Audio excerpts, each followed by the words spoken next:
New Jersey, widely known as the Garden State because of the quiet natural beauty of her countryside, is the second most densely populated state in the Union, second only to Rhode Island, the nation's toy in area. 1/4 of her people live in 6 bustling active cities, each having a population of more than 100,000. Keenly do these people, many of them workers in high-speed modern factories, appreciate the need of parks and areas for outdoor recreation. Out of Jersey City, Newark, Camden, Trenton, Patterson, Passaic, and other large centers, they flock by the thousands, afoot, by bus, streetcar, train, or in their own autos, whenever the weather is fair.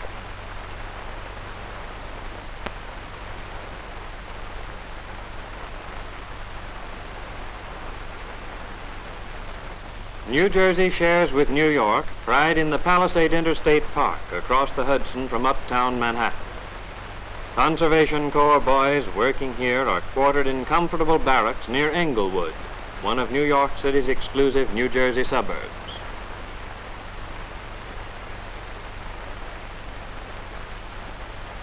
Their task is to control erosion along the mighty river which cut through the Hudson Valley and left the Palisades towering as one of the impressive scenic spectacles in the east.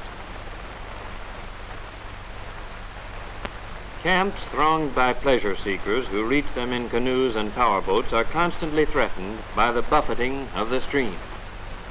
Here the boys are going in at low tide to get rocks for riprapping to protect the stream banks from erosion.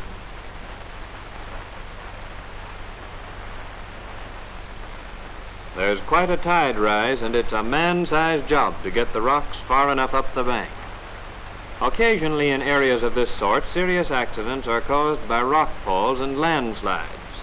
The boys are doing important work in lessening the danger of such occurrences. Above the roads, native stone walls are being built in series to stop the wash of soil and rock. They're planting carefully selected shrubbery with root habits which make for the knitting of blanket-like vegetation.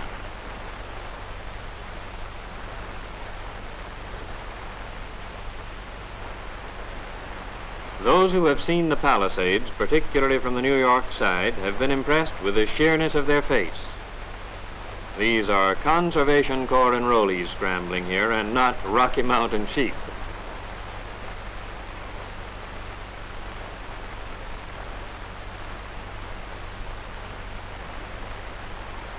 With so many strong young hands eager to take hold, the emergency conservation work plan calls for manpower wherever there arise situations, making it more efficient than machinery. And in cases such as this, renewed physical strength and restored morale, byproducts of the conservation movement, come with each tug of the rope.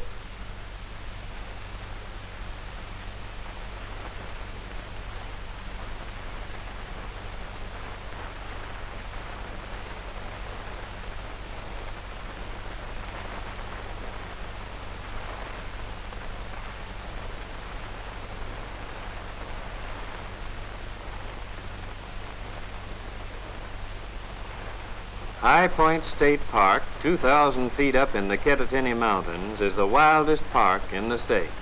It attracts 750,000 visitors a year.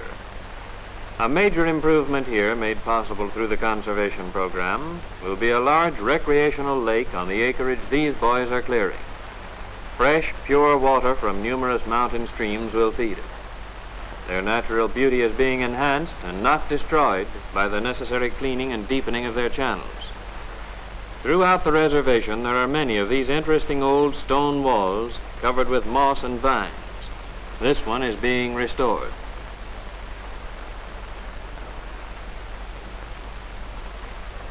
This beautiful mountain area is a picnicker's paradise.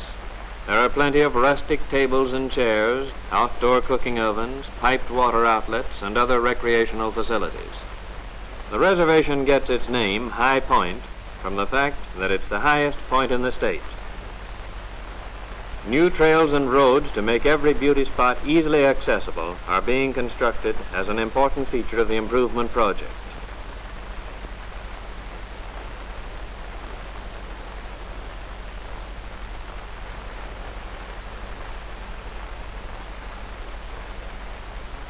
Here's some fire insurance work, not so spectacular, but probably as valuable to present and future generations as anything the Conservation Corps boys are doing.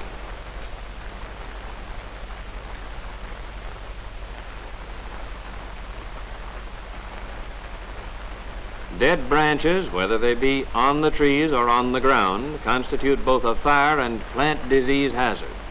They're being thinned in accordance with sound scientific practice.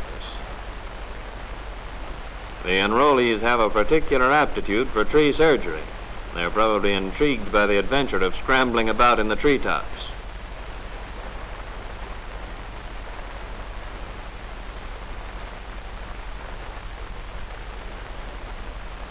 Someone has just blown the whistle for chow.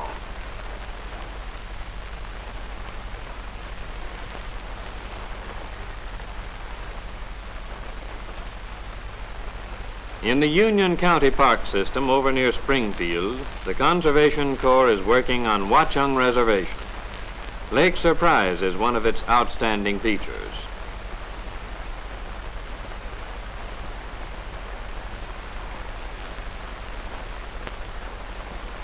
Attractive spots like these, picturesque cabins approached by terraced paths, are frequently encountered along its shores.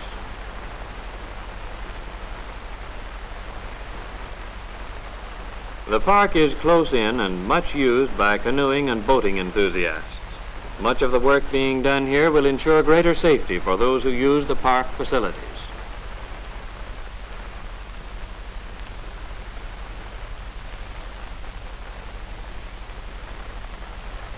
In addition to the highly improved section, plenty of wild wooded areas are included in the park's 2,000 acres. Tent caterpillars are a constant threat in all timber tracts. They would eat the foliage and destroy the trees if left alone. But north or south, east or west, wherever the Conservation Corps is in the woods, insect pest control is definitely on its schedule. And the fuzzy worms are getting a fine run for their lives in Union County. The boys hunt them high and low, and the job they do in these park forests is thorough.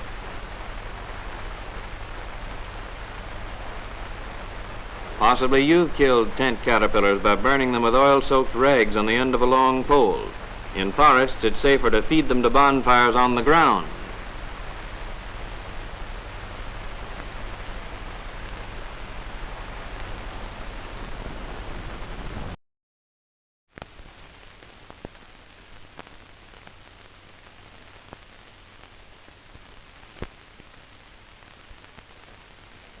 South Mountain Reservation in the Essex County Park system near the Oranges is in the backyard of one of the most thickly populated sections of the state. There are 2,500 acres, much of it heavily timbered. Under expert supervision, Conservation Corps workers are cleaning up the woods where they need it for fire protection. The reservation has long been interlaced with fine roads, bridle paths, and trails. Underbrush clearing and roadside planting are important improvement projects here.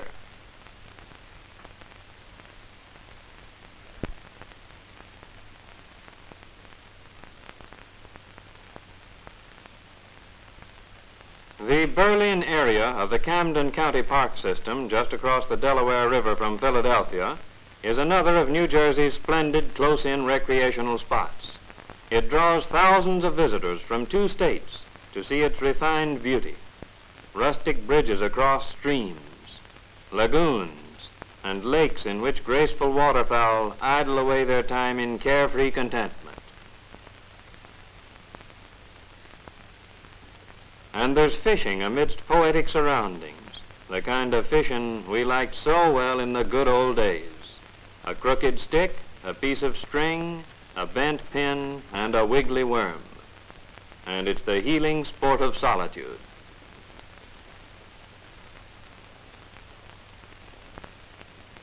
These boys must think they can catch fish better by hand. Happy-go-lucky Negro boys comprise one of the groups of Conservation Corps workers in the Berlin area. And inevitably, when 2 or 3 of these are gathered together,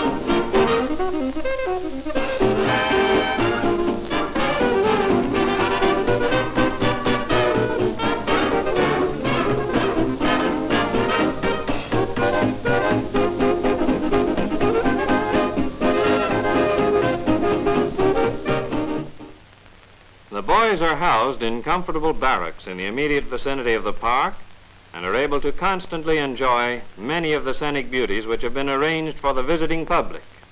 This opportunity to see new and interesting things is a phase of the Conservation Corps work in relation to the enrollees, which is considered highly important as an educational influence.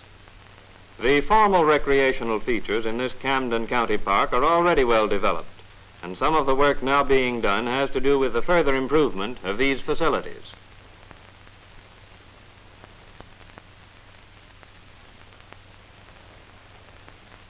In some sections, there are areas which have long demanded drainage for mosquito control. When the Conservation Corps workers leave Camden County, they will have added many usable acres to this park. Thick undergrowth, where fire might easily start, is being cleared out. Trees in many beautiful little groves are being given more room and more sunlight. Someday these groves will be tall forests, for these reservations are the property of the public and will always be held sacred to the use and enjoyment of the people.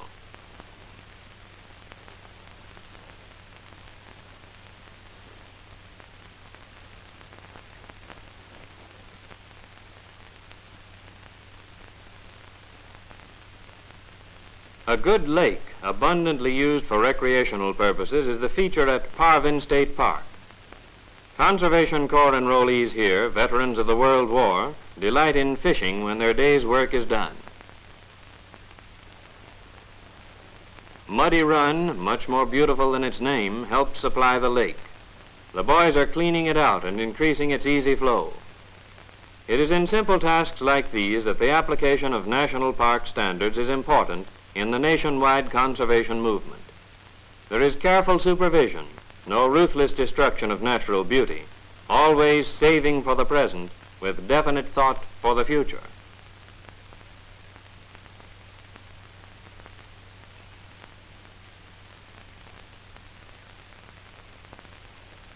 A great deal of cribbing and dock work is being done along the shores of the lake. Parvin State Park is said to have the finest timber in all New Jersey. Much of it is white oak, and maybe that's why the boys seem to be working so hard. Life in a Conservation Corps camp makes one more or less a jack of all trades. This paint job on one of the camp buildings looks easy. An idling truck motor supplies compression for the spray gun.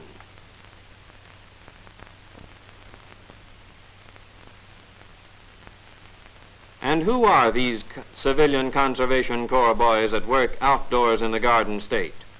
They are some of the more than 1 million youths and World War veterans who have served with the Corps since it became a reality through presidential order in April 1933. Emergency conservation work has expanded tremendously as the program moved along. At the beginning of 1935, the Corps reached a new peak in size, 370,000 enrollees at work at the same time. 348 companies working in 41 of the 48 states were at that time assigned to state park improvements, such as those you have just seen in New Jersey. Out of the bewilderment of enforced idleness, they have come to put into action the idea of parks and the awakening of the people to the facts of conservation and recreation, to build themselves into finer human beings, and to contribute to the care of their dependents. During the first 15 months, the 9,343 enrollees from the Garden State, through the $25 monthly allotments to their families, sent home $2,400,000 to buy the necessities of life and to further the cause of recovery. A magnificent army of youth and peace enlisted in the furtherance of a recovery effort founded on the fundamental good sense of conservation.